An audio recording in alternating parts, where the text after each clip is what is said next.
प्राचीन समय में सुमेरपुर नामक गांव में रामू नाम का एक निर्धन किसान रहता था। रामू मेहनती और ईमानदार था, लेकिन उसकी मेहनत का फल उसे कभी उचित रूप से नहीं मिलता था।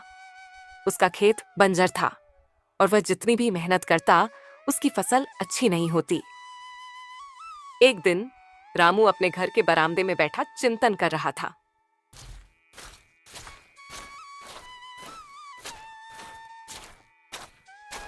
तभी उसके मित्र गोपाल ने आकर पूछा, रामू भाई, क्या बात है? आज तुम्हारा चेहरा उतरा हुआ क्यों है? भाई क्या बताऊं, मेरी मेहनत का कोई फल नहीं मिल रहा। ऐसा लगता है जैसे मेरी किस्मत ही खराब है।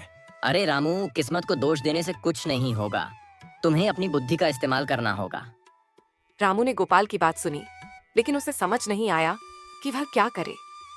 गोपाल ने उसे एक सुझाव दिया। देखो, हमारे गांव के पास जंगल में एक ऋषि रहते हैं। वह बड़े ज्ञानी माने जाते हैं। क्यों ना तुम उनकी सलाह लो? ये तो सही कहा। मैं कल सुबह ही ऋषि जी के पास जाऊंगा।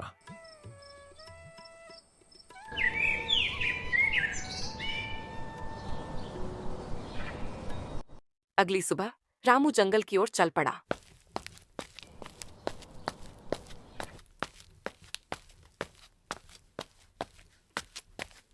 कुछ घंटे पैदल चलने के बाद वह ऋषि के आश्रम पहुंचा। ऋषि अपने आश्रम के बाहर ध्यान में लीन थे। रामू ने उन्हें प्रणाम किया और अपनी समस्या बताई। गुरुदेव, मैं बहुत परेशान हूँ। मेरी मेहनत बेकार जा रही है। कृपया मुझे कोई उपाय बताइए। वत्स, मेहनत तभी फल देती है जब उसके साथ बुद्धि का उपयोग किया जाए। अगर सिर्फ मेहनत से सब कुछ मिलता तो बैल सबसे अमीर होते। लेकिन गुरुदेव, मैं अपनी बुद्धि का उपयोग कैसे करूं? मुझे समझ नहीं आ रहा। तुम्हें अपनी समस्या को गहराई से समझना होगा। अपने खेत और उसकी जरूरतों का विश्लेषण करो। फिर सोचो कि उसे बेहतर बनाने के लिए क्या करना चाहिए। रामू ऋषि की बातों से प्रभावित हुआ। उसने ऋषि को धन्यवाद दिया और वापस गांव की ओर चल पड़ा।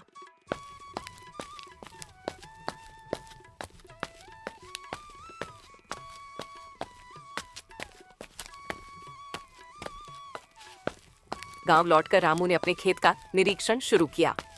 उसने देखा कि खेत में पानी की कमी है और मिट्टी भी खराब हो रही है। उसने सोचा कि अगर वह खेत में कुआं खोदे और मिट्टी में खाद डाले तो शायद स्थिति सुधर सकती है। लेकिन समस्या यह थी कि कुआं खोदने और खाद लाने के लिए उसके पास पैसे नहीं थे। उसने अपने मित्र गोपाल से सलाह ली। रामू, क्यों ना तुम गांव के धनवान सेठ जी से मदद मांगो। वह अक्सर अच्छे कामों के लिए पैसा देते हैं। यह तो सही है, लेकिन क्या वह मेरी मदद करेंगे? तुम्हें कोशिश करनी चाहिए। उनसे ईमानदारी से अपनी बात कहना। रामू सेठ जी के पास गया। सेठ जी, मैं रामू गांव का एक निर्धन किसान हूँ। मेरी फसल खराब हो रही है और मुझे अपने खेत में सुधार करने के लिए आपकी मदद की जरूरत है। तुम्हें मदद चाहिए, लेकिन मुझे यह कैसे पता चलेगा कि मेरी दी हुई धनराशि का सही उपयोग होगा? सेठ जी, आप मुझे केवल बीज और खाद के लिए धन दीजिए। मैं वादा करता हूं कि मैं इसे ईमानदारी से इस्तेमाल करूंगा। अगर फसल अच्छी हुई तो मैं आपको उधार चुकाऊंगा। सेठ जी ने उसकी ईमानदारी को देखकर उसकी मदद की।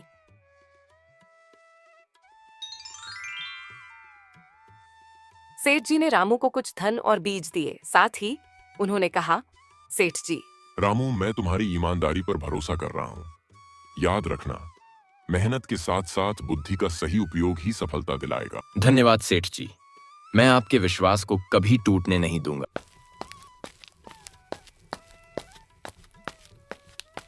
रामू ने गांव के कुछ युवकों की मदद से खेत में कुआं खोदवाना शुरू किया।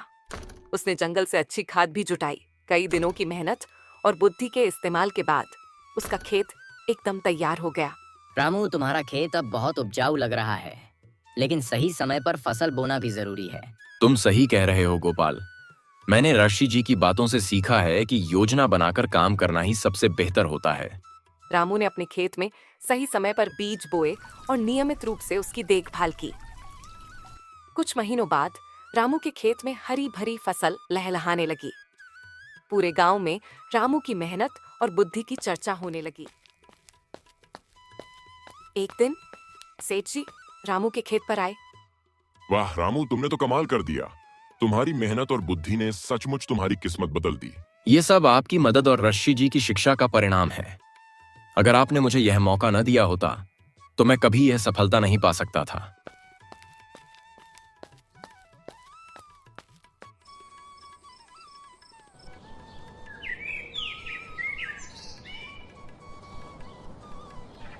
रामू की सफलता ने गांव के अन्य किसानों को भी प्रेरित किया। सभी ने उससे सलाह लेनी शुरू की। रामू ने अपने अनुभव साझा करते हुए कहा, साथियों, सिर्फ मेहनत से ही नहीं बल्कि सही दिशा में बुद्धि के इस्तेमाल से ही हम अपने जीवन में बदलाव ला सकते हैं। रामू ने उन किसानों को अपने खेत का दौरा करवाया और उन्हें दिखाया कि कैसे सही तकनीक और योजना से फसल को बेहतर बनाया जा सकता है। रामू ने अपनी पहली फसल काटी।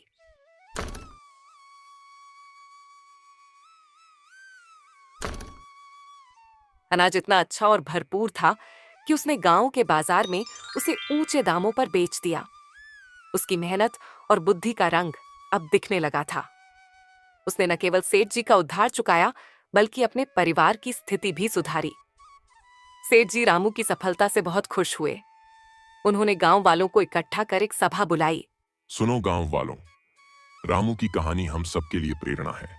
उसने यह साबित कर दिया कि ईमानदारी, मेहनत और बुद्धि के साथ असंभव को भी संभव बनाया जा सकता है। रामू ने भी सभा में गांव वालों को संबोधित किया। रामू, साथियों, अगर मैं यह कर सकता हूं तो आप भी कर सकते हैं। हर समस्या का हल होता है, बस हमें अपनी सोच बदलनी होगी और सही तरीके से काम करना होगा। रामू की सफलता ने पूरे गांव को प्रेरित किया।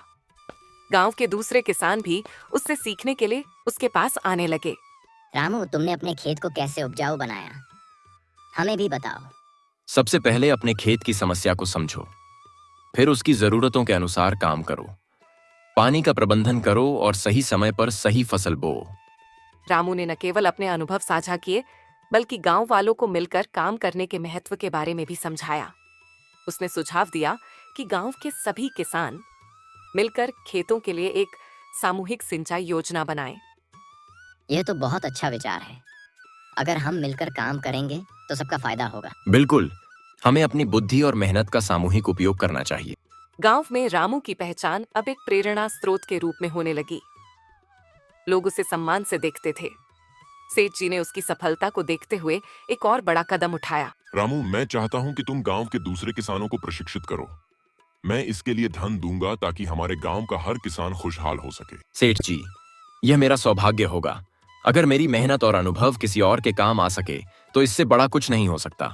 रामू ने गांव के किसानों को प्रशिक्षित करना शुरू किया। धीरे धीरे गांव के अन्य किसानों ने भी अपनी खेती को बेहतर बना लिया। अब पूरा गांव खुशहाल हो गया।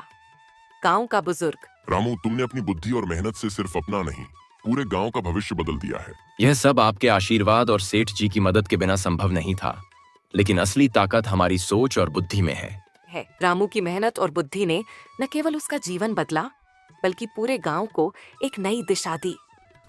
अब गांव के किसान नई तकनीकें और विचार अपनाकर अपनी खेती को सुधारने में लग गए।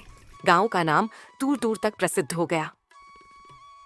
एक दिन गांव में एक बड़ा उत्सव मनाया गया। सेठ जी ने रामू को मंच पर बुलाया और कहा, रामू ने यह साबित कर दिया कि मेहनत और बुद्धि का सही उपयोग किस्मत को बदल सकता है। आज यह गांव उसके प्रयासों के कारण एक मिसाल बन चुका है। रामू ने विनम्रता से कहा, रामू, यह सब आपकी मदद और ऋषि जी की दी हुई शिक्षा का परिणाम है। उन्होंने मुझे सिखाया कि हर समस्या का हल हमारी बुद्धि में छिपा होता है। जब हम अपनी सोच को सकारात्मक रखते हैं और मेहनत को सही दिशा में लगाते हैं तो सफलता निश्चित होती है। गांव के बुजुर्ग ने आगे कहा, रामू, तुम्हारी कहानी हमारे बच्चों के लिए प्रेरणा है। यह हमें सिखाती है कि मेहनत और ईमानदारी के साथ अगर बुद्धि का सही उपयोग किया जाए तो कोई भी लक्ष्य असंभव नहीं है। रामू ने यह बात सुनकर मुस्कुराते हुए कहा, गुरुदेव ने मुझे सिखाया था कि केवल मेहनत से नहीं बल्कि सही सोच और सही फैसलों से जीवन में बदलाव आता है। मैं चाहता हूं कि हर व्यक्ति इस बात को समझे और अपने जीवन में लागू करे। रामू की कहानी बुद्धि की ताकत का उदाहरण बन गई। उसने अपने जीवन से यह साबित किया कि ईमानदारी, मेहनत और बुद्धि का संगम जीवन को नई ऊंचाइयों पर ले जा सकता है। गांव का हर व्यक्ति अब एकता और बुद्धिमत्ता के साथ काम करता था और सुमेरपुर गांव खुशहाली और समृद्धि का प्रतीक बन गया। इस तरह रामू की कहानी हमें सिखाती है कि हर समस्या का समाधान हमारे भीतर छिपा होता है। हमें बस अपनी बुद्धि का सही इस्तेमाल करना आना चाहिए। बहुत समय पहले की बात है। एक बड़े राज्य में दो बहादुर भाई रहते थे, वीर और प्रताप। दोनों भाई बलशाली थे, लेकिन दोनों की सोच अलग थी। वीर को अपनी ताकत पर बहुत घमंड था, जबकि प्रताप मानता था कि बुद्धि सबसे बड़ी शक्ति है। उसी राज्य में एक धनी सेठ रहता था, जिसका नाम सेठ धनराज था। सेठ के पास अपार संपत्ति थी, लेकिन उसे हमेशा डर रहता था कि कोई उसकी दौलत छीन न ले। इसलिए उसने अपनी सुरक्षा के लिए एक बड़ी दीवार बनवाई थी और कई पहरेदार रखे थे। एक दिन गांव में अफवाह फैल गई कि सेठ धनराज ने एक ऐसा खजाना छुपा रखा है जिसे पाने वाला पूरे राज्य का सबसे अमीर इंसान बन सकता है। यह खबर वीर और प्रताप तक भी पहुंची। वीर घमंड से, भैया, इस सेठ का खजाना तो बस मेरा है। मैं अपनी ताकत से उस किले में घुस जाऊंगा और खजाना लेकर आऊंगा। प्रताप शांति से मुस्कुराकर, भाई, ताकत से नहीं, बुद्धि से काम लो। सेठ के किले में घुसना आसान नहीं है। वहां पहरेदार और जाल बिछे होंगे। हमें सोच समझकर कदम उठाना चाहिए। वीर हंसते हुए, तुम्हारी बुद्धि तुम्हें बचा नहीं पाएगी। देखना, मैं अकेला ही खजाना लेकर लौटूंगा।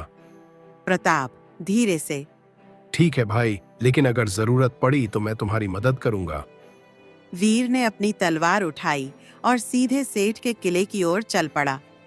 रात का समय था, लेकिन किला अच्छी तरह से गार्डेड था। वीर ने दीवार फांदने की कोशिश की, लेकिन जैसे ही वह दीवार पर चढ़ा, पहरेदारों ने उसे देख लिया। कौन है वहां? पकड़ो उसे! वीर ने लड़ाई शुरू कर दी, लेकिन पहरेदारों की संख्या ज्यादा थी। अंत में उसे पकड़ लिया गया और सेठ धनराज के सामने ले जाया गया। सेठ धनराज गुस्से में, कौन हो तुम? मेरे किले में घुसने की हिम्मत कैसे हुई?